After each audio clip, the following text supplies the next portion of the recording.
Thank you so much.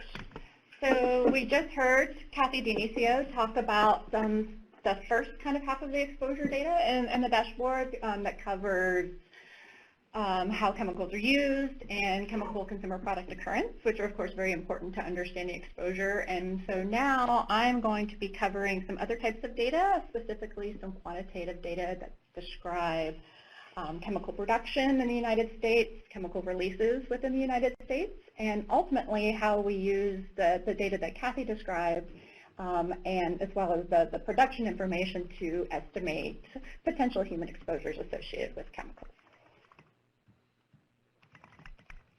Okay. So I am actually going to be using bisphenol A as my example chemical as well.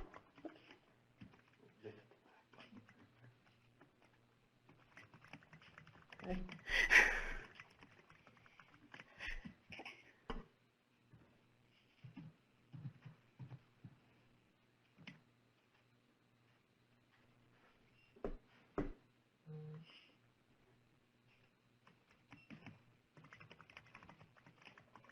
Okay, so we'll be going back to the landing page for the chemical BPA.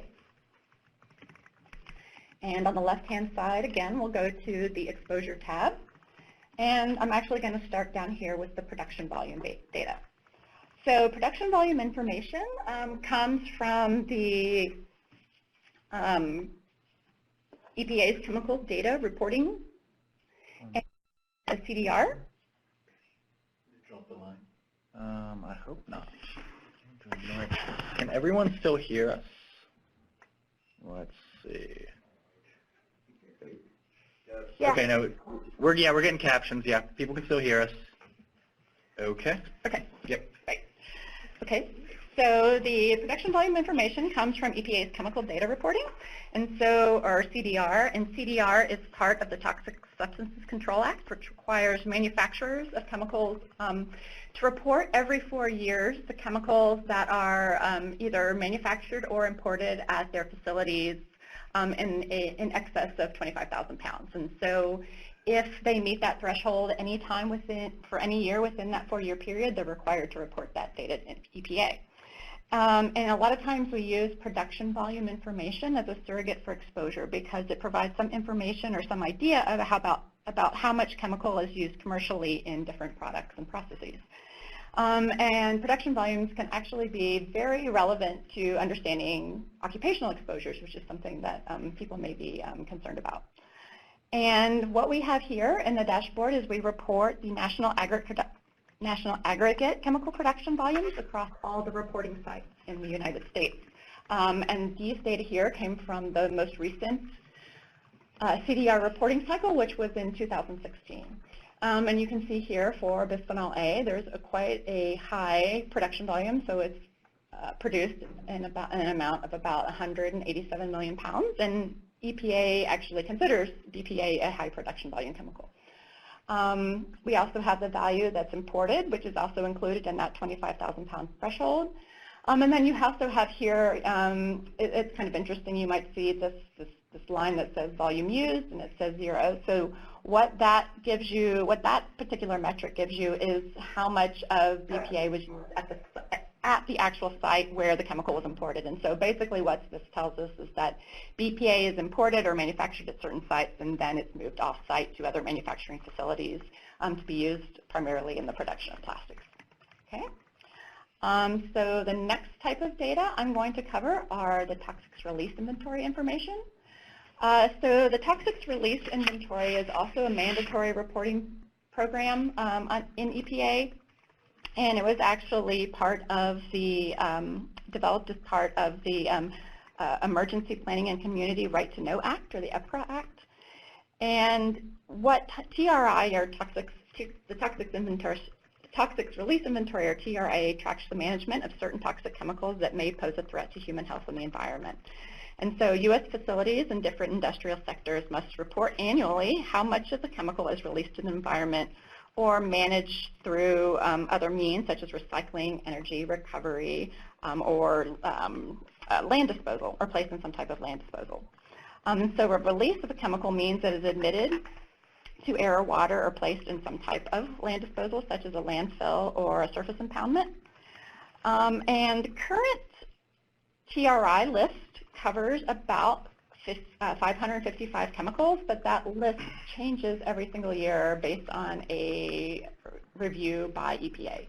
And so what we show here in the dashboard is that the TRI actually has their own website called TRI Explorer that has many, many details about the reporting under the TRI program. And so what we actually surface here in the dashboard is their main landing page, or what they call a fact sheet for a chemical. So this provides a summary for BPA of all the TRI data. And so it shows you different types of information about all the potential sites where, or all the sites where BPA is reported to be released.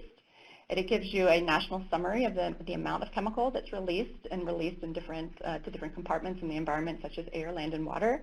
And one can click on these links and actually go to the actual TRI site to get more information about how they actually define these particular releases. We also can see information about how the chemical release information compares to the volumes that are the waste management that's managed in different ways, such as recycling or energy recovery, which is actually using the chemical itself then to produce energy at a particular site. And so the actual release data here along the bottom. This summary also provides some really interesting temporal trends. You can look at we have data here on BPA from 2003 to 2018, for example. And then finally, we have a summary of the way that the BPA has been released. Is it primarily released to air, water, or land? In the case of BPA, most of it goes to an off-site land-based disposal. And so, again, this is really, really important information, and that can be, you can dive down and go onto the TRI site and figure out some, and see the details of all these data at the TRI site. Okay, so the next tab is what we call monitoring data. And so these data come from the National Health and Nutrition Examination Survey, or NHANES, which is a CDC program designed to assess the health and nutritional status of adults and children in the United States. And as part of this study, CDC actually measures the concentrations of chemical metabolites in people's urine. And so this study is performed on a 2-year cycle, and it looks at several thousand individuals across a variety of demographics or age and gender cohorts within each cycle. And so EPA researchers have built models that actually are able to infer the steady-state parent chemical exposures that are associated with the measured metabolite concentrations from NHANES. And basically what that means is these exposures are intake rates, which is how many milligrams per kilograms body weight per day of chemical would need to be taken into the body to produce the metabolite concentration in the urine that's observed in NHANES. And because measured metabolites and NHANES may be associated with multiple parent chemicals, multiple parent exposures, and vice versa, there are some uncertainty in these model predictions. And so we report a median upper 95th and lower 95th limit on these estimates. And so really what we're predicting here are kind of the average intake exposures associated with each of the cohorts in NHANES, and then the uncertainty in each of those average exposures. Okay. And again, similarly to some of the other tabs, if you're interested in the details of how these inferences were developed, we have a link to the actual publication from 2014 here. Okay. So these NHANES inferences are really, really important because what they can allow us to do is to develop models that predict these intake exposures. So we used, or EPA scientists have developed linear regression models based on these inferences using predictors that were developed from the chemical use information that you heard Kathy Dionisio discuss, in addition to the production volume information that I was talking about earlier. And what we found was that 5 descriptors, 5 chemical use or production descriptors, were actually able to roughly explain 50% of the chemical variability in the medians and NHANES exposure rates. And those same predictors were, predicted the exposures for all the different demographics, right?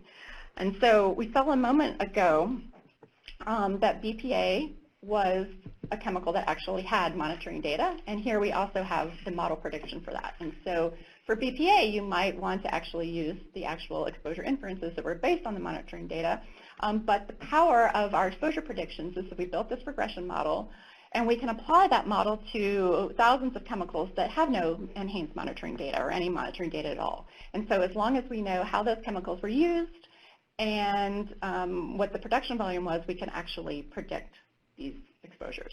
And similarly to the models for predicting the inferences themselves, there are uncertainties in these data because it is a linear regression model. And so here we report the median and the 95th percentile prediction for the average cohort exposure for the intake of chemical. And so, the way you interpreted this is we have about we're 50% confident that the average exposure is less than the median, and we have we're 95% sure that the average intake exposure for a particular cohort is less than this 95th percentile. So just on a final note, I do want to say that we are constantly developing new databases of chemical use information, chemical production volume information, release data, and updating how we can perform these various model predictions and refining our modeling methods. And so our goal is to update these predictions with new data as new science is published and new information becomes available.